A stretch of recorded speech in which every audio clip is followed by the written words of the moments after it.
The Adventure of the Dancing Men.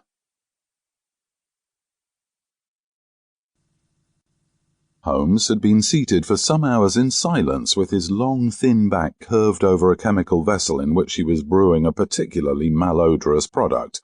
His head was sunk upon his breast, and he looked from my point of view like a strange, lank bird with dull grey plumage and a black top-knot. "So, Watson," said he suddenly, "you do not propose to invest in South African securities?" I gave a start of astonishment. Accustomed as I was to Holmes's curious faculties, this sudden intrusion into my most intimate thoughts was utterly inexplicable. "How on earth do you know that?" I asked. He wheeled round upon his stool with a steaming test tube in his hand and a gleam of amusement in his deep-set eyes. "Now, Watson, confess yourself utterly taken aback," said he. "I am." "I ought to make you sign a paper to that effect." "Why?" "Because in 5 minutes you will say that it is all so absurdly simple." "I am sure that I shall say nothing of the kind."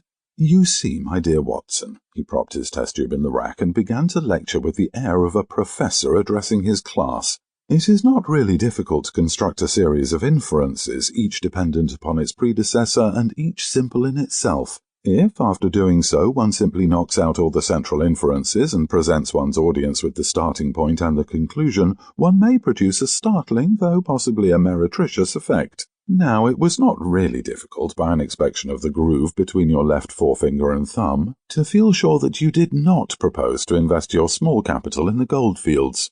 "I see no connection." "Very likely not, but I can quickly show you a close connection. Here are the missing links of the very simple chain. 1. You had chalk between your left finger and thumb when you returned from the club last night. 2. You put chalk there when you play billiards to steady the cue.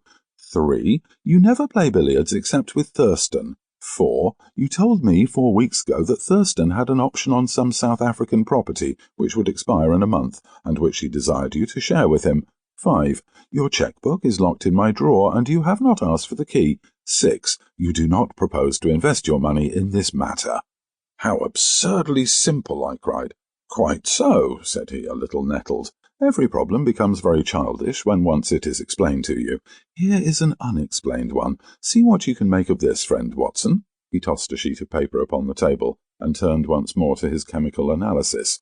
I looked with amazement at the absurd hieroglyphics upon the paper. "Why, Holmes, it is a child's drawing," I cried. "Oh, that's your idea." "What else could it be?" "That is what Mr. Hilton Cubitt of Ridingthorpe Manor, Norfolk, is very anxious to know. This little conundrum came by the first post, and he was to follow by the next train. There's a ring at the bell, Watson." Sample complete. Ready to continue?